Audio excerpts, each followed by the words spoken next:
Hey Deco Network members, we're here at JZ Embroidery and with us today is Ali. How's it going? Good, good. How's it going with you? Good.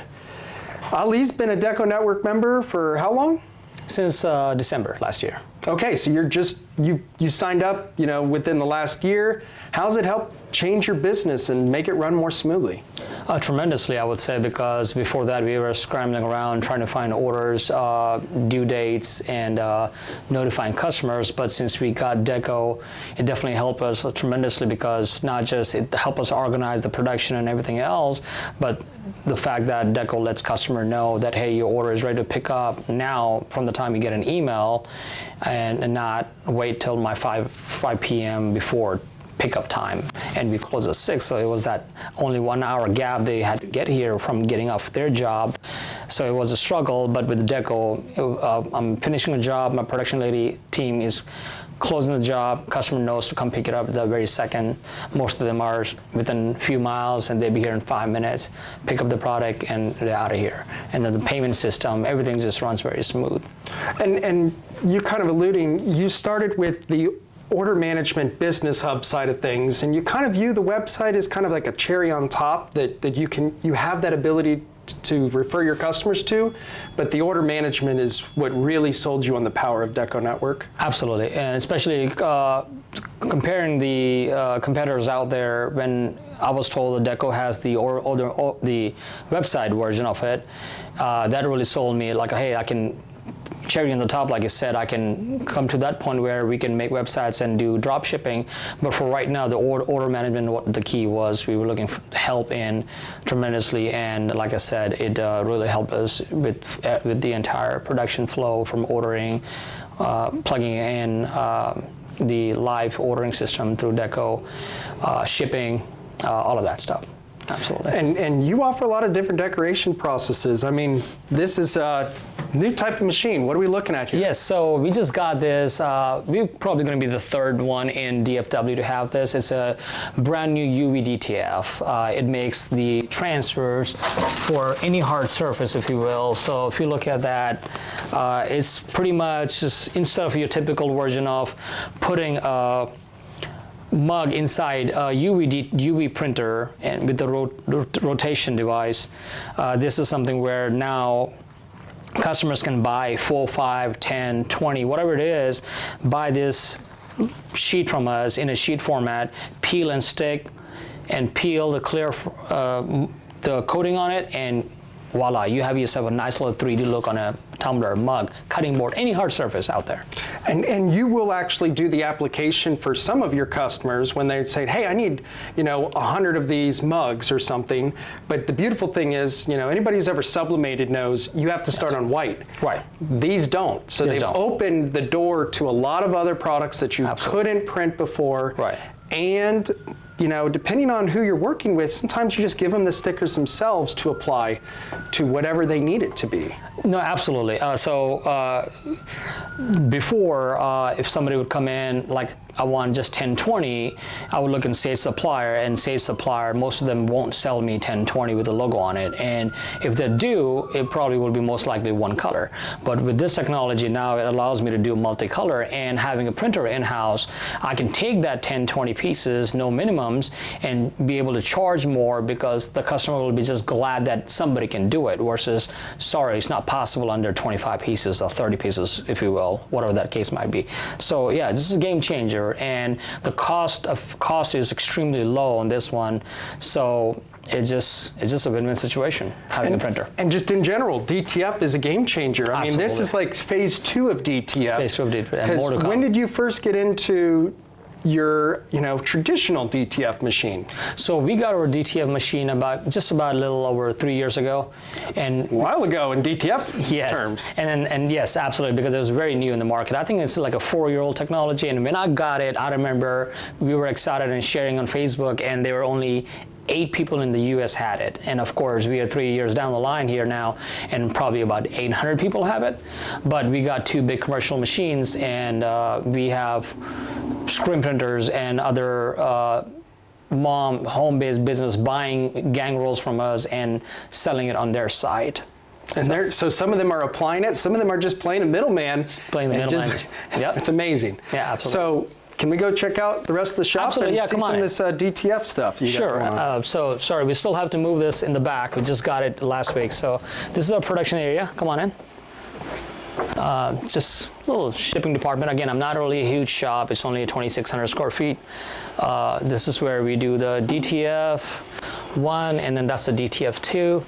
So the evolution of 3 years ago versus essentially what, a year? Yeah, a year ago. Faster, more efficient, and better Japanese technology in their Japanese parts versus all Chinese parts. And you've seen an evolution in better film, powder, ink? Absolutely. Would you say? Absolutely. Oh yeah, absolutely. Because when DTF started, it was just cold press. You'll press it, you put the shirt on the side, you wait for it to cool down, and you peel, then you press it again. It was just a lot of time wastage. But whereas now the powder got better, the film got better, the ink definitely got better, the heads got better because we used to use 4720 Epson heads, but now they're 3200 and better motherboards. So definitely changed a lot from 3 years ago to now. But a little bit of a learning curve. Absolutely. Oh, a lot of learning curve. A lot of pulling out the hair. A lot of pulling out the hair, a lot of sleepless nights, a lot of wait till midnight for China to wake up and try to figure out how to fix this because they're not the best when it comes to guidance and paperwork on how to fix things or videos. So you just do everything on your own, just try to figure out, okay, this is where it goes. But it's a game changer. It's a game changer. I sold my DTG once I got that because a fraction of the cost. DTG cartridge was $230 for a liter. This ink bottle for a liter is $40. I mean, you don't have to be a mathematician to understand that. Just because of that, I was able to drop the price down too, because before it was $20, $25 a shirt, but now all day long, $10, $15, no problem with this shirt. You go from only 100% cotton to anything you want to go on. Absolutely, anything. Nylon, cotton, poly. I mean, I've done cardboard boxes. I've done pizza boxes. I have done the boxes we sell. We ship our UV DTFs on. Those cardboard boxes have my big logo on it, just like that. Wow. When I mail it. So yes. Yeah. Game changer. Game changer. Absolutely. All right, now we're in the embroidery room. I mean, we're here at JZ Embroidery. Absolutely. Your name kind of says it all. So it's your bread and butter. Absolutely. That's what you started with. Embroidery, we started with the first single head machine, and then we got more contracts, bought one, more contract, bought another one, more contract, bought another one. So we were blessed to have 3 6 heads and a single head for your small jobs. And the brand. What made you choose Barden? Oh, so we did some good research in the beginning. We realized Barden was the top quality out there. Then there's the Tsujima. And so on and so forth. So just we wanted to start with something out there which is the best in the industry. So we chose Barden. Of course, with that being said, German needles, Madeira, and German threads. So we just realized there was instance where we did a contract job for other embroidery shops, their file, and they came back to us with questions where my file, my embroidery file, my machine is producing this quality, your machine is producing that quality, how? And I'm like, well, you got a $6,000 machine, I got a $60,000 machine. So machines matter. The quality matter in the machine. And what about digitizing? Obviously, I mean, you could have a great machine, but if you have poor digitizing, it's not going to do a lot for you. Yeah, absolutely. So in the beginning, we used to digitize our own self. I used to do that because coming from a graphic design, I sat down and learned. But as time passed by, we got busy. Now we outsource our digitizing. There are instances where somebody needs something rushed because we cater to rush jobs. Come by in the morning, 10 a.m., I'll give you at 5 p.m.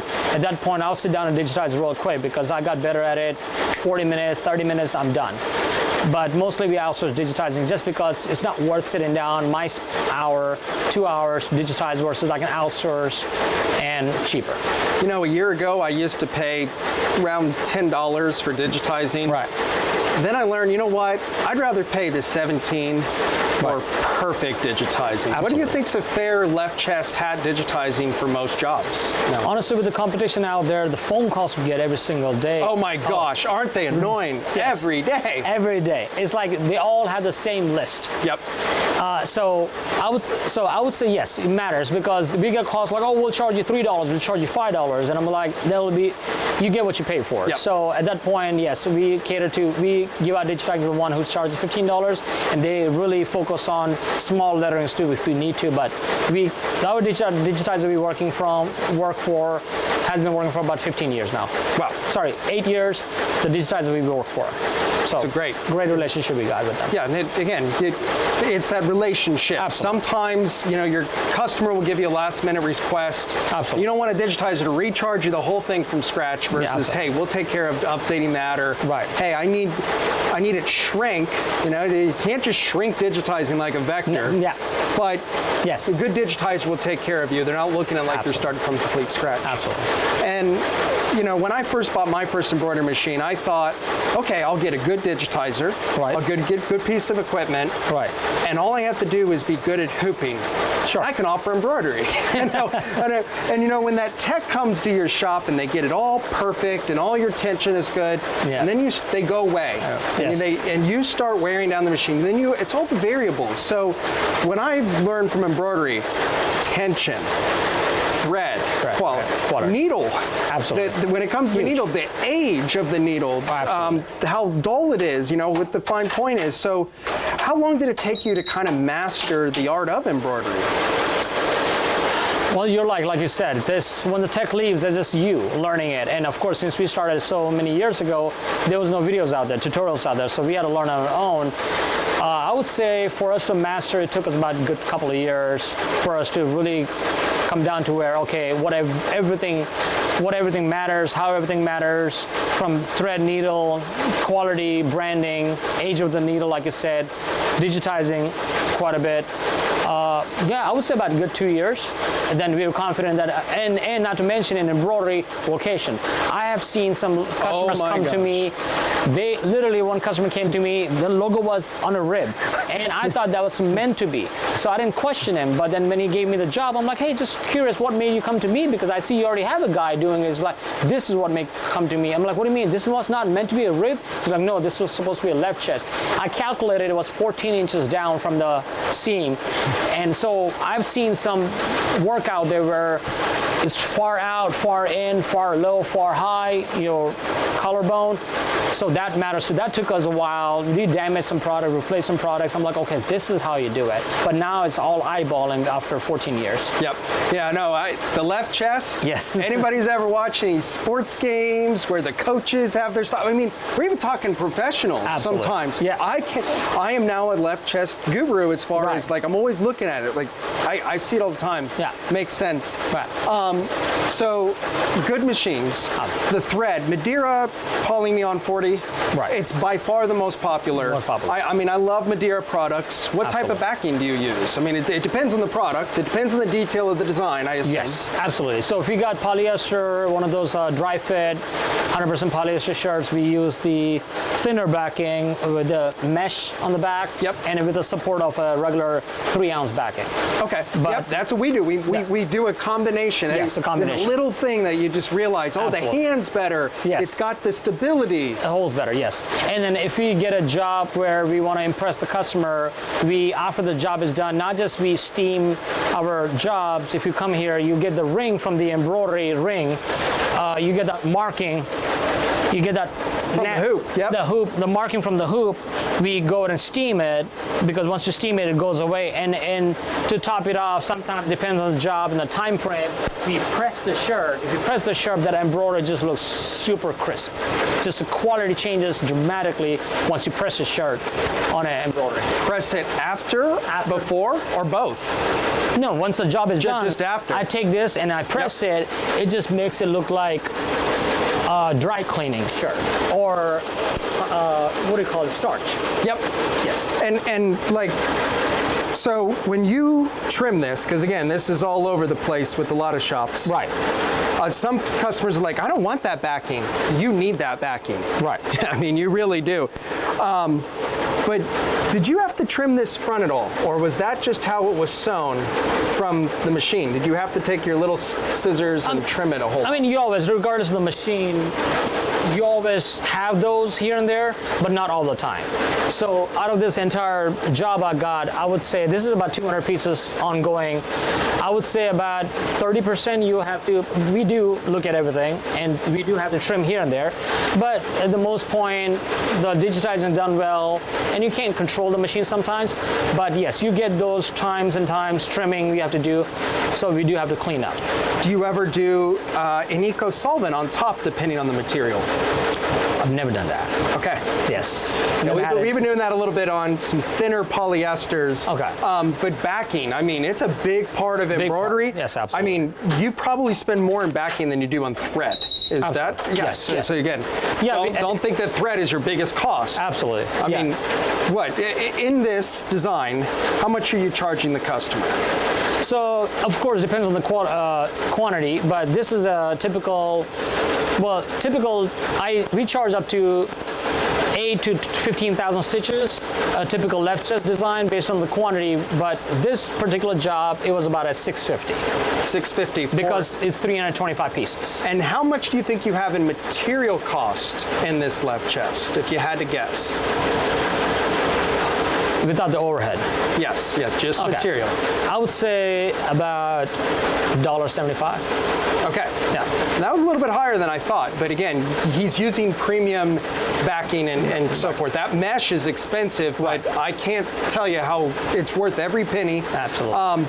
And I think that's one of the mistakes, I made and some shops do, is they see how little the material cost is for embroidery. Absolutely. The machines are expensive. They're very slow compared to any other piece of equipment in our industry. Right. And based on that, pricing is what dictates, the amount of stitches in the design typically dictates the price that we charge for the decoration. Right. Now, a lot of shops will have a base amount of stitches, something like 0 to 7,000. You try to encapsulate most left chest and hat designs, because what I always suggest somebody is, especially for digitizing, look at it as 9 times out of 10 you're doing a left chest or a hat, and it's going to be typically under 15,000 stitches. So the simpler you keep the pricing from a stitch standpoint, and it's more about the quantity breaks. Do you agree that that just simplifies it for everybody? Absolutely. I mean, and that's why we just said, most stores have like under 10,000 stitches, under 12,000 stitches, and then they start going up. But we just said, okay, if you get a big enough job, we just cater to like, okay, under 15,000, no problem, I'll keep the standard pricing. It's just the way it has worked for us better, because we do get average 12 to 14,000 stitches. So we just say, okay, up to 50,000 stitches, we'll charge you the same price, and after that, 40 cents for every 1,000 stitches after that. Wow. More. How long do you expect a thread to last? I mean, needles. I know you're using premium German needles, but one of the mistakes that we made in my shop, and again, you have to screw up some garments to learn things. Absolutely. But one thing we realized, like, wow, our small text, and anybody who's done any embroidery, and this I wouldn't even call that small. No, not at all. That's not small. No, not at all. But when it gets real small, it gets very difficult to make it perfect. And a lot of that comes down to just the needle you're using, the age of the needle. I mean, again, there's a lot of variables that go in embroidery that you just don't realize until you start doing it. Right, absolutely. Because if you get small text in a job, we'll cater to those jobs, but then we are changing the needle and we're changing the skinnier thread. Yeah, so you're actually changing also the thread. Yes. So in addition to your polyneon 40 from Madeira, what is your other type of thread you're using? I don't remember on top of my head because my production team knows that, but it's been a while since I've done a small job. But of course, if I do that small job, we have to buy that color, if it's a red or blue color spool for that small job, and of course the price is higher. What we do on ours is I've got white on here twice. Okay. With a different, smaller needle for just small text, because sometimes you have a bigger area, want that, and so forth. And these are the things that I've learned over the years. And again, so I can't wait to be in his position and not even worry about thinking about what brand of thread thread are we using? Yeah, absolutely. See, again, that's something I've learned now today. So there's always a learning curve in this industry where, I've realized go in some other shop to communicate and pick up a job, help out other embroidery shops nearby. I've realized they do certain things and they came here to pick up stuff and I'm trying to help them out and they realize, oh, wait, why are you using this way? Or what's the function you use because they have the same machine? What's the function you do this? Or how did you do this? We do a lot of team names. So this machine has a functionality where I load up all of them and we do the logos. The logo gets done and after that automatically turns on and off every single head and it does a name, automatically turns off, it does a name and so on and so forth. So you don't have to do anything. We can just production can just keep on going. We're hooping some more jobs and that team name and logo separate can keep going in this machine, this 2020 machine brand.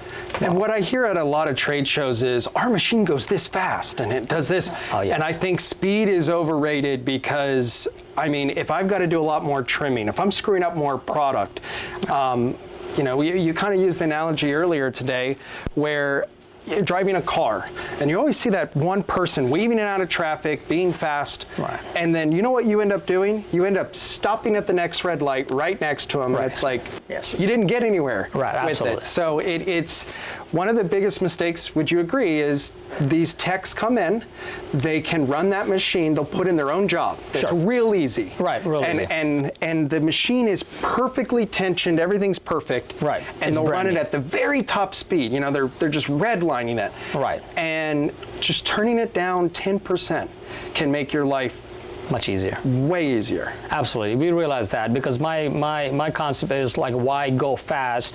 It can go up to 1200 RPM, but why go up to that fast and burn the motor up? Although it has a capacity of that, like you said, there are a lot of industry out there, a lot of machines out there showing that, hey, my machines runs, I've seen up to 2000 RPM also on a trade show.